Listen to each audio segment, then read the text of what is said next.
Let us continue then our tale from before. Let us continue then our tale from before. Let us continue then our tale from before. Let us sing more then of the champion of the gods. Let us sing more then of the champion of the gods. Let us sing more then of the champion of the gods. Let us sing more then of the champion of the gods. The bedchambers of Prince Zagreus lie in a perpetual state of utter disarray, despite his lord and master of the house repeatedly insisting that he pick everything up.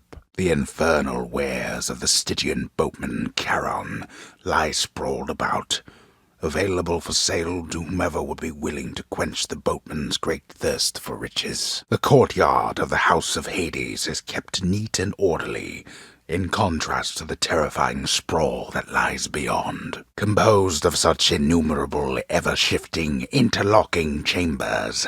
The underworld of Lord Hades all but guarantees the dead shall there remain until the end of time. The house of Hades, that dark and lavishly appointed lair of the underworld's king, is home not just to him, but to his willful progeny. Thus did Prince of the Underworld Zagreus absorb the contents of this hidden letter, written in his mother's hand. Thus did the prince discover, inadvertently, the well-kept truth about his lineage.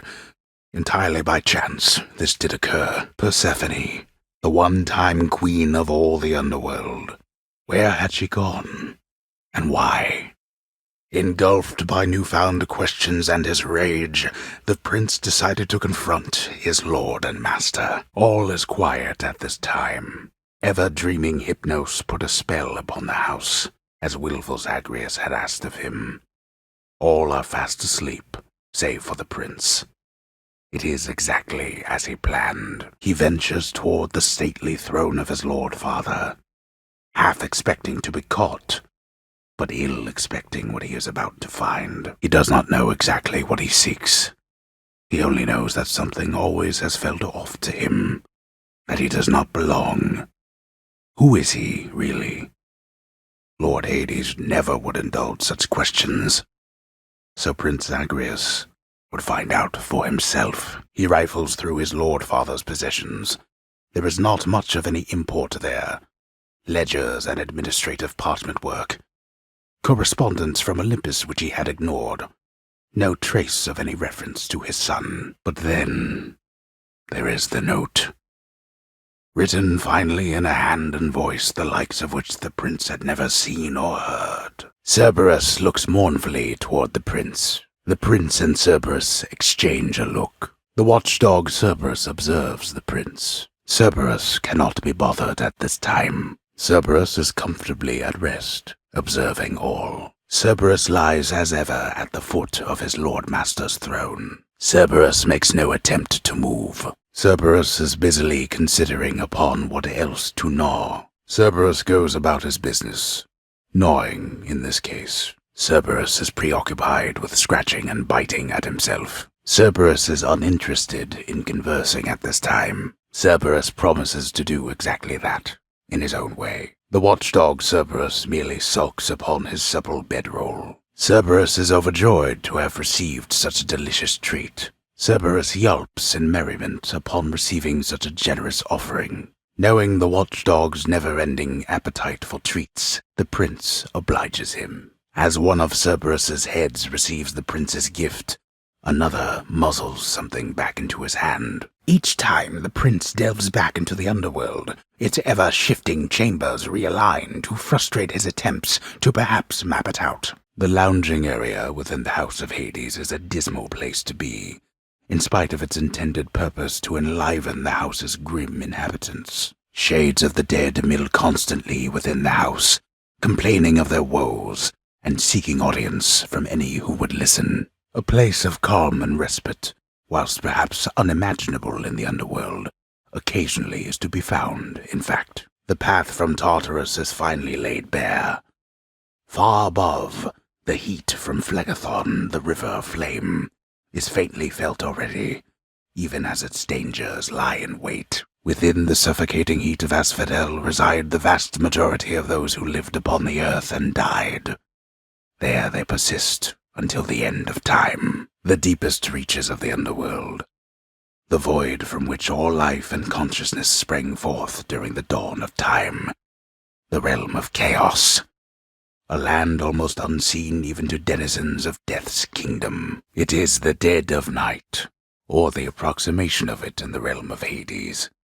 Prince of the underworld Zagreus rises from a fitful slumber, with much mischief on his mind. Infernal watchdog Cerberus regards the underworld prince with mixed emotions, from purest joy to deepest melancholy. Each terrifying maw of the infernal watchdog Cerberus responds affirmatively, one after the next, as if to reassure the ever-doubting prince. The venerable hound of hell barely acknowledges the softly spoken prince's platitude, knowing full well the underworld is not as vigilantly guarded as in ages past. Despite the underworld prince's optimism, his old companion Cerberus, the multi-headed hound, maintains a somewhat sulky attitude for now. The underworld prince's casual inquiry serves but to frustrate the infernal hound, as none of his 3 heads possess the gift and curse of speech. The hound of hell rests peacefully upon his favored spot. All 3 of Cerberus the watchdog's terrifying countenances greet the prince. The vicious 3-faced guard-hound of the gates of death barks out a brief hello. The ever-faithful Cerberus remains resting steadfastly in his spot. Notoriously vicious Cerberus is watching quietly his master's court. One of the frightful maws of Cerberus busily grooms the other 2. The triple-headed monster Cerberus is dutifully sitting there as ever. The many-headed Cerberus is busy thinking of his next savory meal. Cerberus acknowledges the prince with an affection tempered well with time. The hellish watchdog snarls at the listless shades crowding about the court. The much-feared Cerberus licks endlessly at something on the floor. Thus, having stilled the deathless raging of the bone-forged Hydra, willful Zagreus now presses ever forward, upward, toward his goal, the surface, where his long-lost birth-mother resides. The myriad of challenges and dangers that wait beyond the flame-hot river shall be revealed and overcome upon a later time. Let us imagine that the prince did not go far before falling once more into his father's house. Imagine, if you will, the underworld prince soon meets one of his typical ignoble deaths. For now, there is no more to say or show from here, so let us say instead that Zagreus was cruelly killed. Again. Beyond this point, our tale of the underworld's determined prince cannot further continue at this time. But time does not stand still, and more, much more, shall someday be revealed. The trials of Prince Zagreus have only just begun. Our tale of the underworld prince is far from finished, but the rest of it shall have to wait until another time. The tale of death-defying Zagreus shall continue at a later time. The valor of the great-hearted Achilles is immortalized upon the prince's wall, as though it might stir up more courage from within. The visage of the goddess Aphrodite now adorns the prince's bedchambers, perhaps to provide consolation after when next he dies. The shattered weapons of the siege of Ilion are now reduced to window dressings in the prince's ever-cluttered lair. What once was a small lounging area within the house of Hades now is sealed off, in utter shambles since the multi-headed Cerberus tore the space apart, mourning the missing prince. The guilt-racked monster Cerberus admits to committing the crime, expressing some remorse for having implicated the incendiary prince. Each savage countenance of Cerberus lights up to hear the news, doubtless beginning to assemble stratagems for ravaging the lounging area once more. Beyond the present chamber lies the outermost perimeter of Tartarus, promising terrifying dangers far beyond the underworld prince's reckoning. Having traversed the flaming river Phlegethon to gain this vantage point, relentless Zagreus must now confront a foe of unimaginable savagery, who lies ahead, awaiting patiently its time to strike. The searing flame and ashes of the river Phlegethon mean nothing to the ferryman Charon, who travels all the waters of the underworld bearing the dead, the damned, and all their fineries. Hidden well within the limitless inferno of the river Phlegethon, somehow, a trickle of life-giving water yet remains, as though provided by the fates themselves unto the very lucky prince. Within the depths of Tartarus reside the most wretched of all the shades who linger for eternity within the underworld, whose lord and master is especially unkind to those attempting to cheat death. The once verdant plains of Asphodel are now engulfed in scintillating flame, having been flooded by the river Phlegethon, whose hideously superheated contents could bring death swiftly even to those resistant to most heat. The fathomless expanses hidden in darkest corners of the underworld stretch well past the notice of Lord Hades himself, and yet the interfering prince somehow discovers passage there.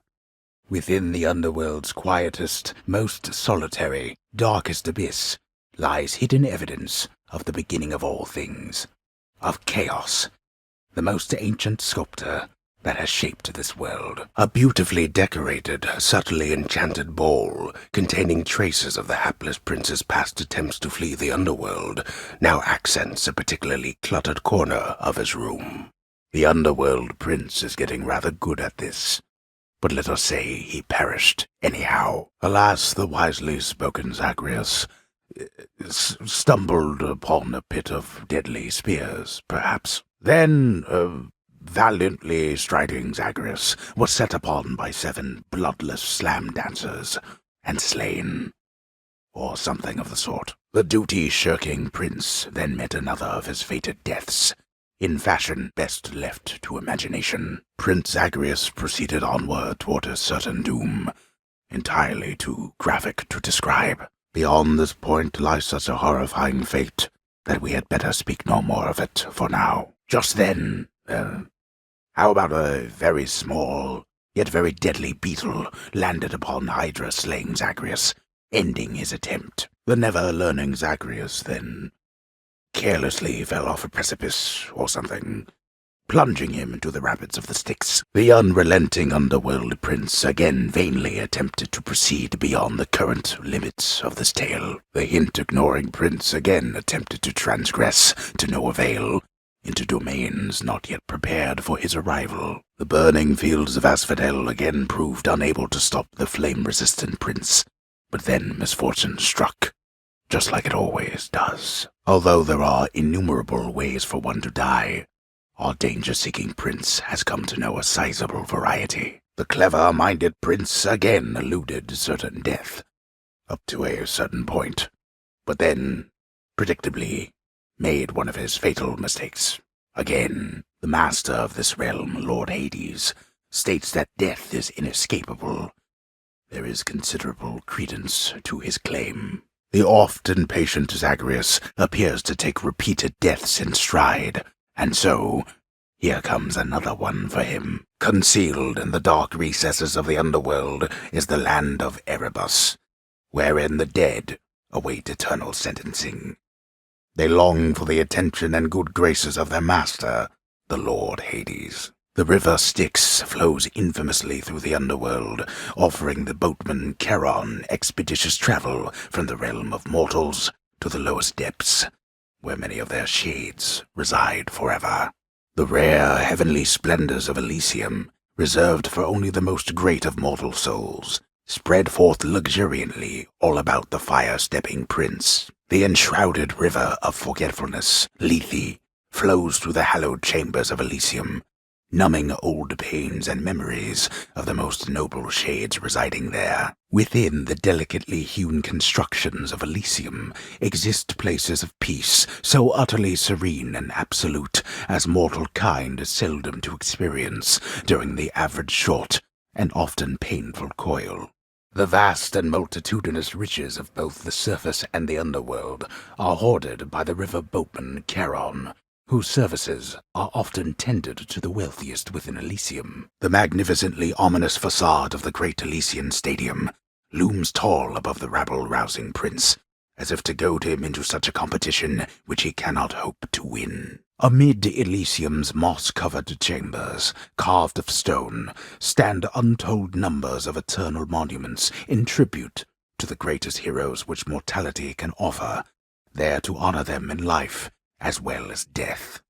Well past the flaming river escalates the hidden stair toward the most well-guarded, splendorous environment within the underworld.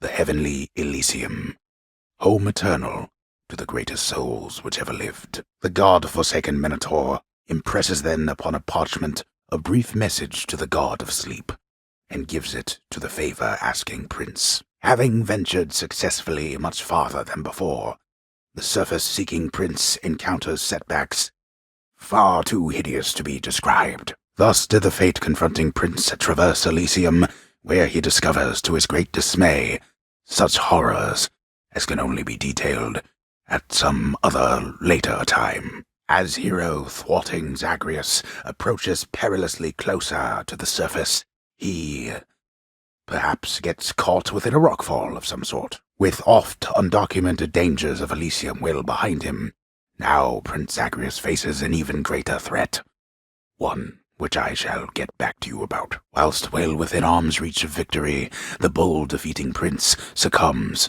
to a large pack of sinisterly harmless-seeming rodents. So stifling is the thick darkness past Elysium that the ill-fated prince there bumps his head extremely hard and dies. Just then, the carefree running underworld prince runs headlong into a thick and deadly wall of stone, painted to look like the way out. Beyond the splendors of Elysium, the ever-patient prince shall find his fate eventually, but not right now because, oh no, watch out! Filled with such confidence, the prince neglected to avoid, stepping on a toxic strain of fungus, so rare you'd not have heard of it. So joyfully did Zagreus attempt to gain the surface that, why, he just rose too quickly, and we know how that one goes from Icarus's tale. Thus, having vanquished the heroic king of Athens, willful Zagreus now presses ever forward, upward, toward his goal, the surface,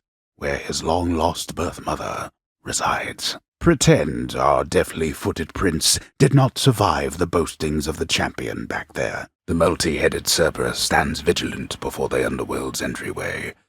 The tales of what happens to those foolish enough to attempt to pass are far too graphic to describe. After a moment's hesitation and deliberation, the voracious hound of hell barks once, affirmatively toward the prince, who sets off in search of something that can sate the monster's appetites. Terrifying Cerberus accepts the fetid sack and scans the darkened hall for where best to consume the stomach-turning contents. Cerberus again accepts the sack.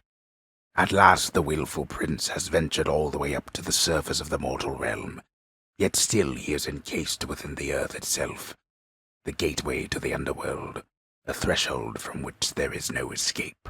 The vast temple of Styx and its innumerable dangers now are all that separate the underworld prince from the land outside, which he so desperately longs to see.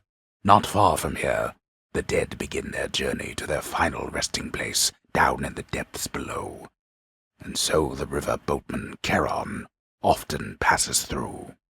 The widely feared and many-headed Cerberus, the underworld sentinel, presides over the entrance to this realm, devouring whole those fool enough to make attempts to flee. A crudely hewn network of tunnels grows from one of the cold temple's flanks, containing vicious denizens unwelcome in this realm, even in death. Deep within the desecrated lair of the god-defiling satyrs lie the noisome contents of their profane rituals, so foul as to be indescribable. Seldom does the overbearing throne of grim Lord Hades sit unoccupied. Thus the house's denizens all go about their business, daring not so much as to ask why. Gigantic Cerberus accepts the prince's foul offering. The fearsome Cerberus accepts the satyr sack. The prince persuades the underworld's ferocious guardian to move aside. The prince compels the multi-headed hound to let him pass.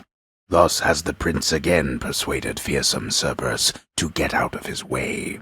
Joyfully the hound of hell accepts another satyr sack. The fear-inducing hellhound eyes the underworld prince uneasily, his 6 ferocious eyes, each glistening within the dim light of the house. Thus having somehow vanquished his own father, the grim god of the dead, Defiant Zagreus is finally set free to seek the hidden place in which his long-lost birth mother resides. How shall that all work out for him? Alas, it is as yet too soon to say. Pretend, for now, that the Lord Hades absolutely clobbered him.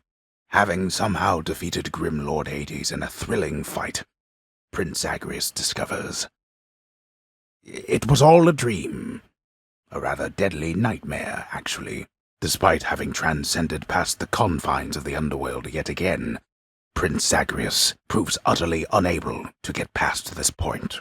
Imagine that Prince Zagreus experiences some sort of joyous outcome for a change, in contrast to the arbitrary and unfortunately painful death he shall experience now.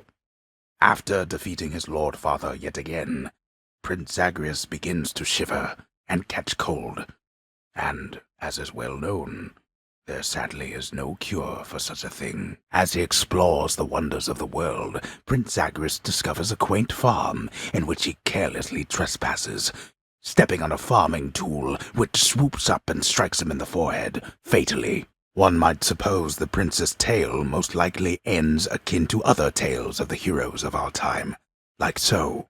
Among the countless splendid gemstones hidden underneath the earth, a great many are used to decorate the house of Hades, god of the dead, god of riches.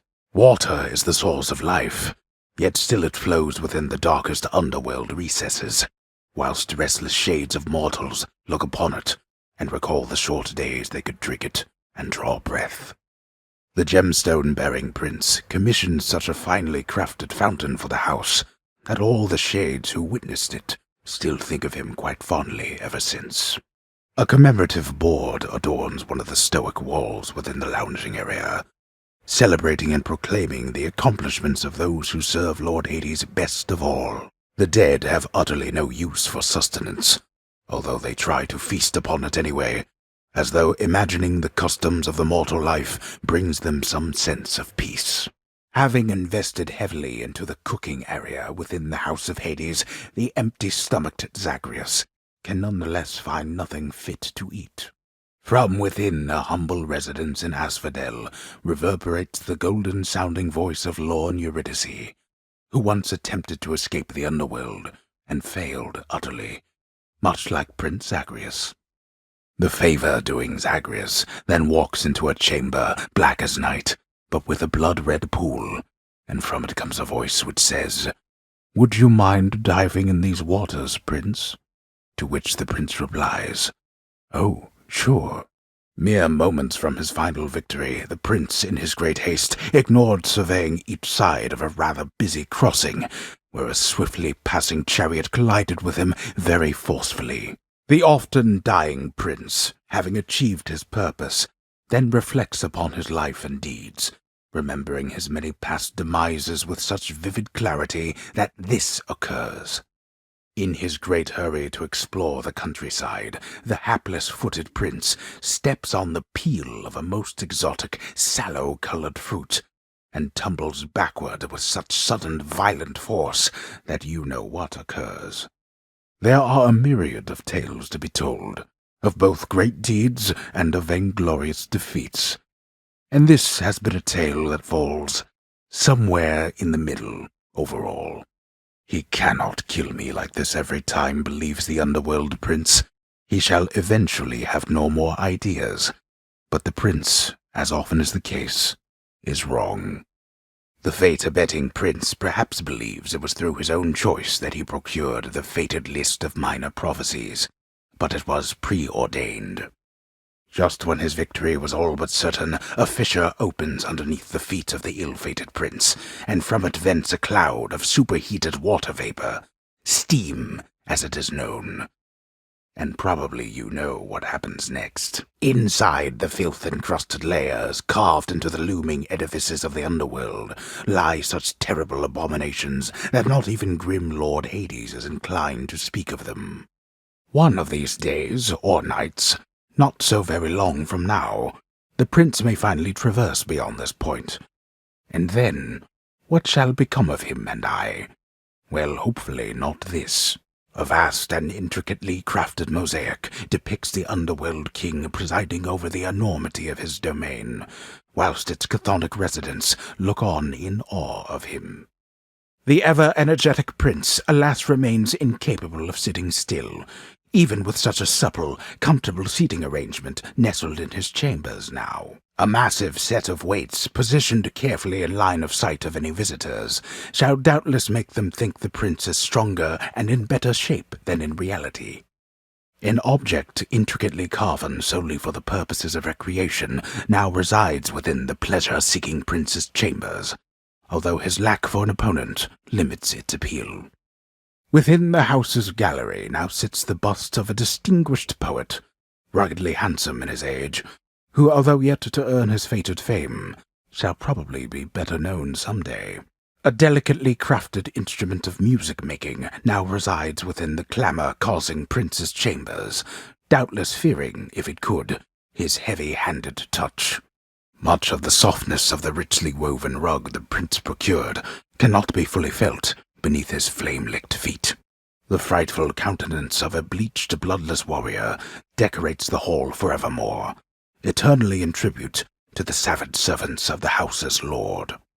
The perfect chiseled physicality of one of Greece's greatest ever heroes now adorns the house's gallery, reminding most onlookers of many ways in which they fail to compare. The vastly irritating prince gets no response.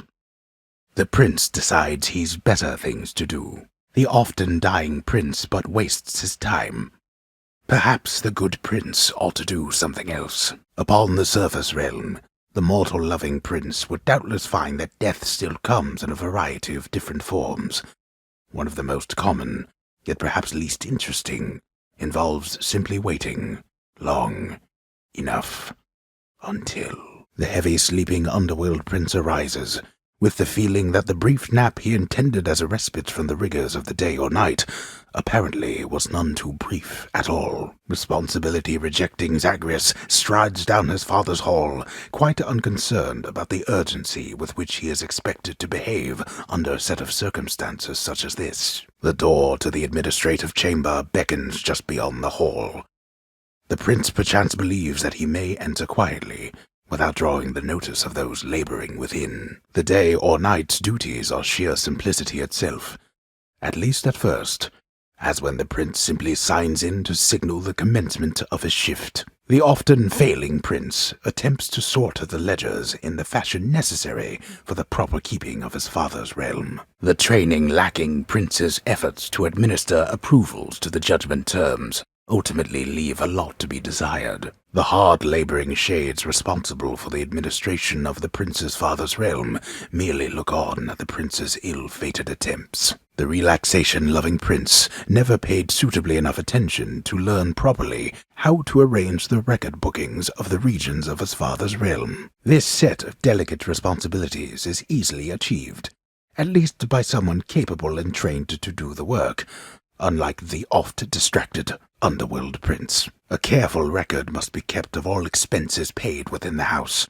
a delicately handled tabulation process which the prince is ill-equipped to fully undertake. A steadily updated ledger of the house's income in the form of brilliant gemstones, diamonds, darkness, and the like, is merely one among the prince's least liked aspects of his work. Records of expired house contractor renovations line a desk in the administrative chamber, though the prince has absolutely no desire now to organize them alphabetically by date. Attendance records of the working shades who toil for the house need to be verified, the shades' due compensation rapidly approved, and yet the prince cannot remember all the necessary steps. Disorderly Prince Zagreus gazes upon the endless stacks of parchment paper, each containing work details to be registered and neatly organized, and starts to feel his optimism fade. Prince Zagreus must have some favored tasks in the administrative chamber of the house, but surely none of them include the tasks demanding his attention here. Reviewing lists of claims from shades with grievances is a very important service of the house, or so Lord Hades once attempted to impress upon his willful son. At last, the work-disliking prince records a summary of the results of his attempts to be of any use to the administrative needs of his grim father's house. A hen? Why, I never. Rude. But,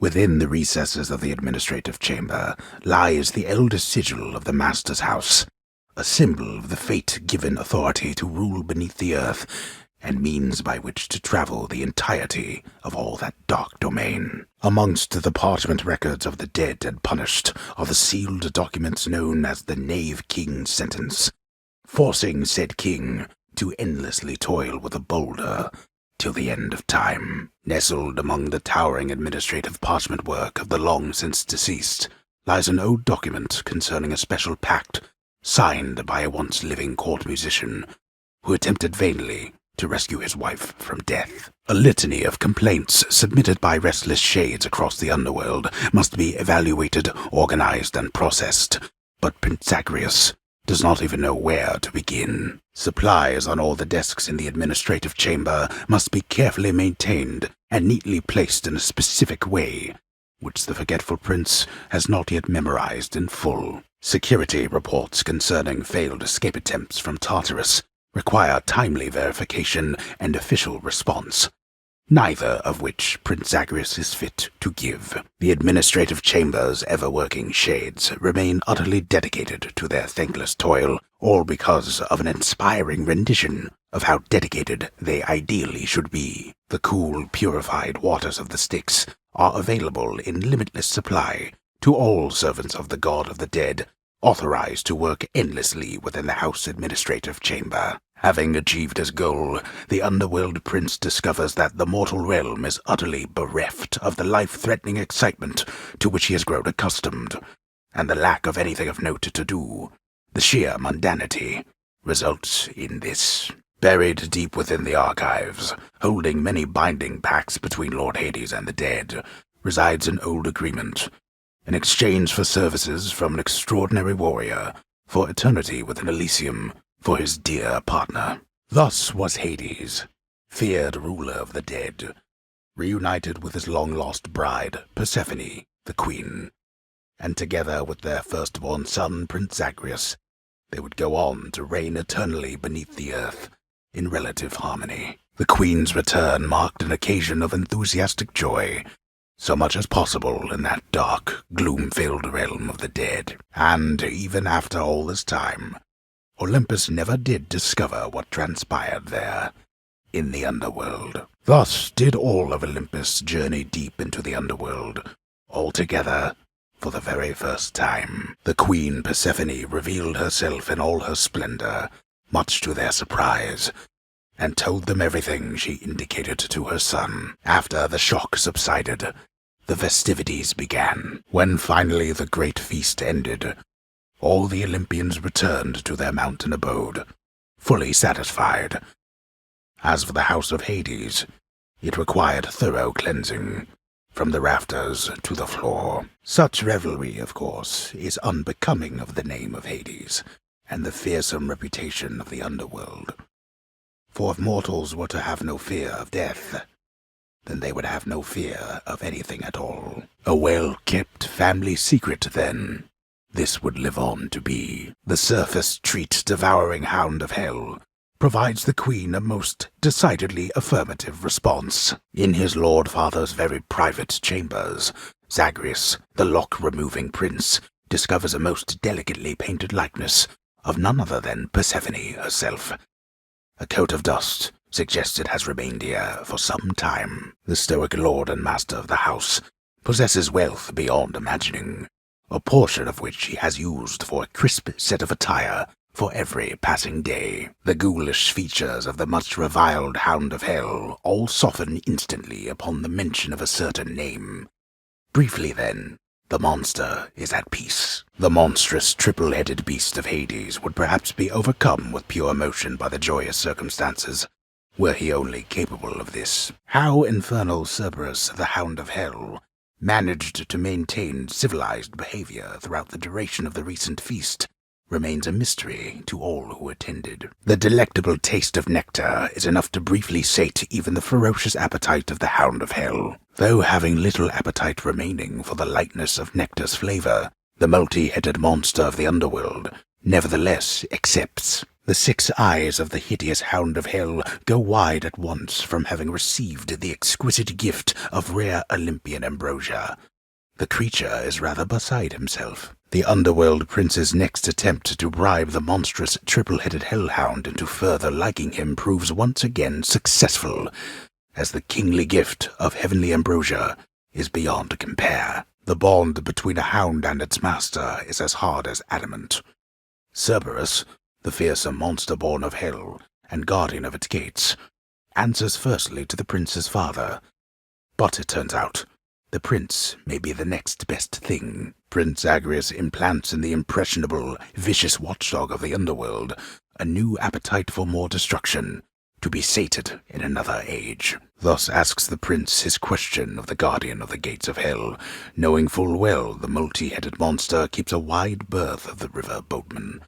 As do all with any sense, the ever-smiling, wine-washed countenance of the great Lord Dionysus now adorns the prince's chamber wall, thus radiating questionable influence. With its just-right softness and death-themed embroidery, the new bedding of Prince Zagreus is the envy of all those who wish to rest in peace. The light provided by the flames of deepest hell enhances the lounging area with a soft glow, and their warmth soothes the few living denizens there. Time seems to stand quite still within the eternal realm of the dead, evidenced even by the means of measuring its passage. A hidden stretch of the boundless river Styx cuts through misty Erebus, providing for the river boatman Charon a locale in which to deal with the unruliest of souls. Damned lost souls with nowhere left to turn congregate in deepest Tartarus, where they fuse together with the earth itself into odious forms which defy description. The most violent wretches of Tartarus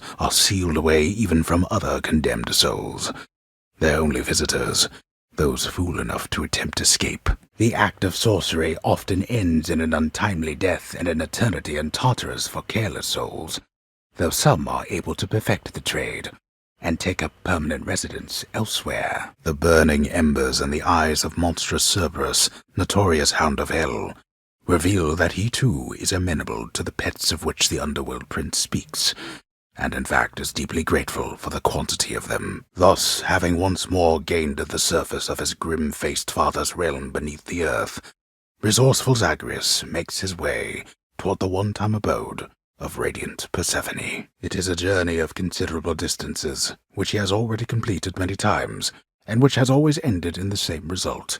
So, imagine he made it there with just time enough to water the crops and tidy up a bit before the hell-forged, multi-headed monster feels no urgency to waste his precious time on simple playthings, much preferring to conserve his vast energy reserves, in case any trespassers need to be eaten suddenly. The surface, wind-swept, racked by freezing cold, nonetheless instills within the prince a sense of awe and the sublime, for it is unlike anything that he has seen. All manner of fruits and vegetables thrive within the hidden gardens of Persephone, the one-time queen of all the underworld.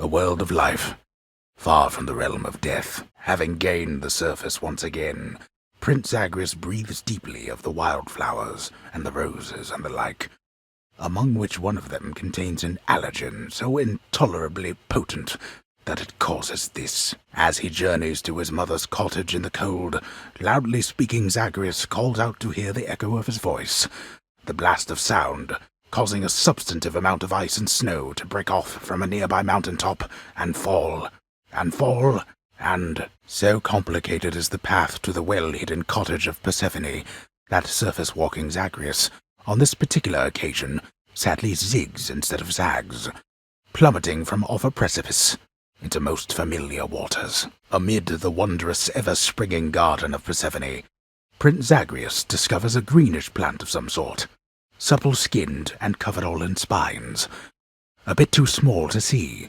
until it is too late. The limitless variety of fauna dwelling on the surface brings to Zagreus no shortage of delight. I have no new tales left to tell. But do not think that you have won, Prince Zagreus, for any tale worth telling is a tale worth telling again, and again, and again. Bye-bye. Horned creatures are familiar to Zagreus, having fought countless satyrs and the like. But he discovers this time that not even satyrs possess the sheer, ferocious power of a startled mountain goat. Snakes and serpents rank amongst the creatures somewhat known to Zagreus, due to their presence in the underworld. So it is with delight that he approaches one upon the surface, greeting it as a familiar friend.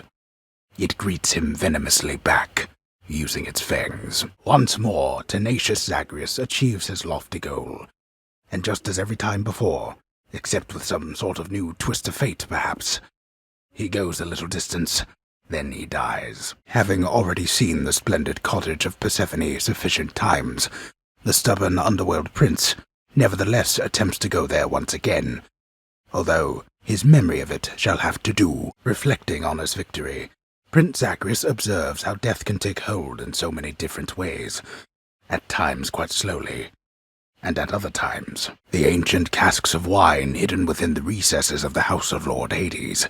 Few have tasted the intoxicating vintage they contain, and fewer still are permitted anywhere near their vicinity. The hell-born monster Cerberus contentedly ignores the prince's callous, inconsiderate remark. The hound of hell barely regards the prince, having been sated for the time. The vicious, triple-headed Cerberus shows some restraint for now. Cerberus is too busy living in the lap of luxury to pay much heed. The monster Cerberus sits vigilant atop his bedroll. Each savage maw of Cerberus salivates in anticipation of the next time to feed. Terrifying Cerberus is busy gathering his strength for when next he shall bar the prince's path. The monster's solitary weakness, satyr sacs, proved terribly effective once again. Fang-bearing Cerberus directs all three of his attentions toward the satyr sac. The guardian of hell itself decides the time has come for a short break and snack.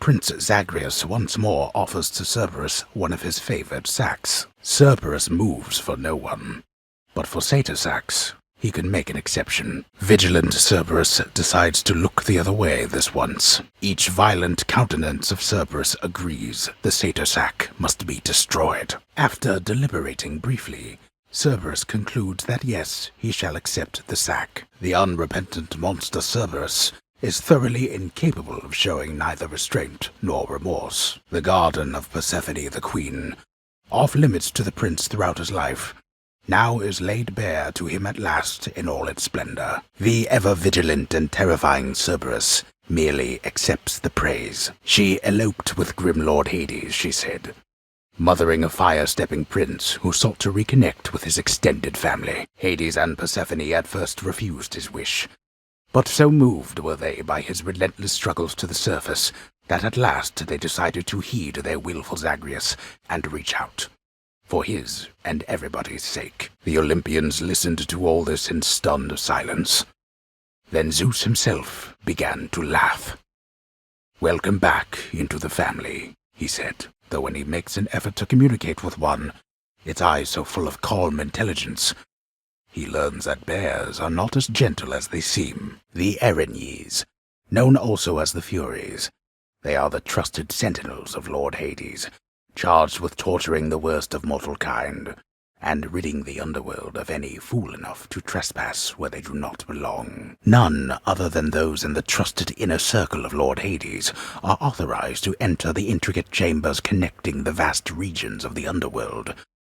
But the prince decides to barge in anyway. The stalwart casks of wine within the house of Hades now are almost entirely devoid of content, having bravely stood against the combined thirst of the Olympians during a certain feast. A majestic gilded edifice of Mount Olympus, crafted with the utmost care from the true mountain stone, now shines forever brightly, even in the dim light of the house of Hades, as a parting gift from the Lord Master's kin. The stone-inspecting prince gleans nothing more. Prince Zagreus decides to go about his business. The underworld prince gawks needlessly at the visage of a distinguished poet. Surely the prince has more important objects to inspect.